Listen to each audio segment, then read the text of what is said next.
Hello guys, ఆగండి ఆగండి. ఏంటి ఇప్పుడు లేకంగా పొట్టేల తలకాయ తెచ్చి చూపిస్తుంది అనుకుంటున్నారా? ఏమీ లేదండి, ఈరోజు మా ఇంట్లో తలకూర చేసుకుంటున్నాము.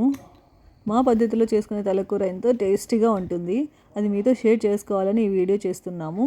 ముందుగా తలని బాగా కాల్పించుకొని ముక్కలుగా కట్ చేపించుకొని తీసుకొచ్చుకున్నాము. ఆ ముక్కలని ఎలా శుభ్రంగా కడుక్కోవాలి అనేది చూపిస్తున్నాను. బాగా మరిగించిన వేడి నీళ్ళు ఆ ముక్కల నిండా పోసి ఒక 5 నిమిషాలు అలాగే నానబెట్టాలి. అప్పుడే అందులో ఉన్న చెత్త పురుగులు ఏమన్నా ఉంటే అవన్నీ చచ్చిపోయి బయటకు వచ్చేస్తాయి. 5 నిమిషాల తర్వాత 2-3 సార్లు శుభ్రంగా కడుక్కోవాలి. ఇప్పుడు మిక్సీ జార్లోకి కావాల్సిన మసాలా ప్రిపేర్ చేసుకుందాము. ఇందులోకి ఎండు కొబ్బరి, దాల్చిన చెక్క, లవంగాల పొడి 1/2 టీ స్పూను, 12 వెల్లుల్లి రెబ్బలు తీసుకుంటున్నాము. 2 ఇంచుల అల్లం ముక్కలు తీసుకున్నాము. ఎండు కొబ్బరి ఒక 3 ఇంచులది అయితే సరిపోతుంది. ఉల్లిపాయలు వచ్చేసి ఒక 2 తీసుకున్నాము. అవి మీడియం సైజులో కట్ చేసి పెట్టుకోవాలి. ఇప్పుడు మసాలా అంతా బాగా మెత్తగా మిక్సీ పట్టుకోవాలి. ఇలా వీడియోలో చూపించిన విధంగా పలుకులు లేకుండా చాలా స్మూత్గా సాఫ్ట్గా ఉండేలా పట్టుకోవాలి. అప్పుడు టేస్ట్ బాగుంటుంది. ఇప్పుడు స్టవ్ మీద కుక్కర్ పెట్టుకోవాలి. కుక్కర్లో వేస్తేనే తలకూర టేస్ట్ బాగుంటుంది, త్వరగా ఉడుకుతుంది. కుక్కర్ బాగా వేడెక్కిన తర్వాత ఇందులోకి 6 టేబుల్ స్పూన్ల ఆయిల్ వేసుకుంటున్నాము. ఆయిల్ బాగా మరగనివ్వాలి. బాగా మరిగిన తర్వాత ఇప్పుడు మనము ముందుగా ప్రిపేర్ చేసి పెట్టుకున్న మసాలా అంతా వేసేసుకోవాలి.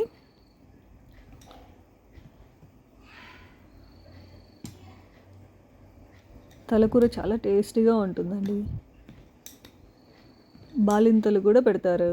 3 నెలల బాలింతల వరకు తలకూర పెడితే పుట్టిన బిడ్డలకు తలలు బాగా మెడలు నిలుస్తాయని అంటారండి.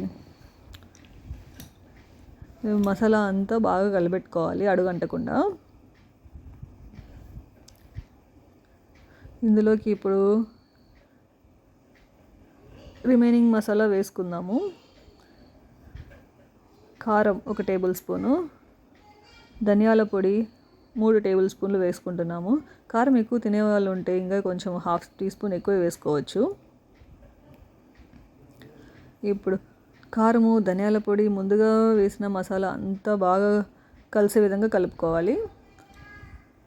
అడుగంటకుండా మధ్య మధ్యలో కలుపుకుంటూ మసాలా అంతా బాగా వేగనివ్వాలి. మసాలా ఎంత వేగితే టేస్ట్ అంత బాగుంటుంది.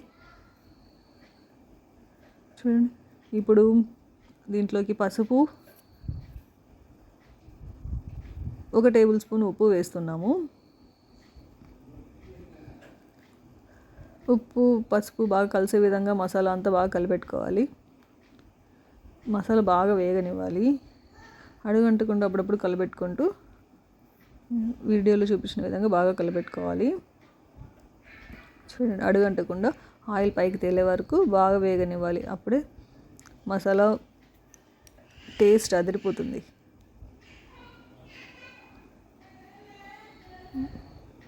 ఇప్పుడు ఇందులోకి బాగా శుభ్రంగా కడిగి పెట్టుకున్న ముక్కలన్నీ వేసేసుకోవాలి.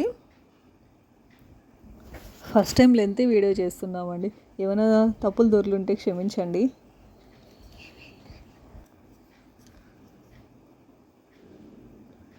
పన్నెండు విజిల్లు వచ్చే వరకు పెట్టుకోవాలండి. చూడండి, వీడియోలో చూపించిన విధంగా అందులోంచి నీళ్ళు ఊరుతూ ఉంటాయి.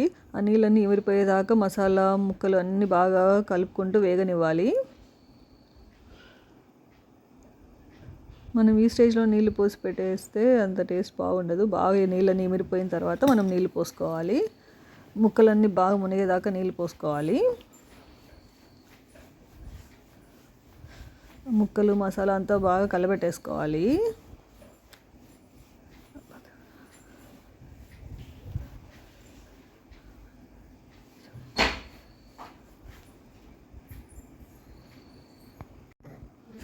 నీళ్ళు పోసుకున్న తర్వాత కుక్కర్ విజిల్ పెట్టుకోవాలి. చూడండి, 12 విజిల్ వచ్చిన తర్వాత చూస్తే ముక్కలు బాగా ఉడికిపోయి ఉంటాయి. స్మెల్ కూడా అద్దరిపోతుంది.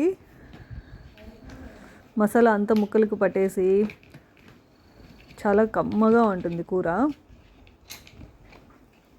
ఈ తలకూరని మనము సంగటితో కానీ చపాతీతో కానీ దోశతో కానీ తినొచ్చు, చాలా బాగుంటుంది.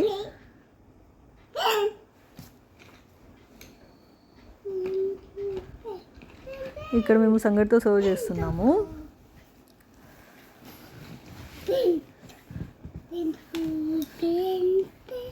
నేను చేసే తలకూర సంగటితో తింటే చాలా చాలా టేస్టీగా ఉంటుంది. పిల్లలు కూడా చాలా ఇష్టంగా తింటారండి. అలా నోట్లో పెట్టుకుంటే కరిగిపోయేటట్లు ఉంటాయి ముక్కలు, బాగా మెత్తగా ఉడికిపోయి మసాలా అంతా బాగా పట్టేసి టేస్ట్ అద్దరిపోతుంది. సూపర్ ఉంది టేస్ట్.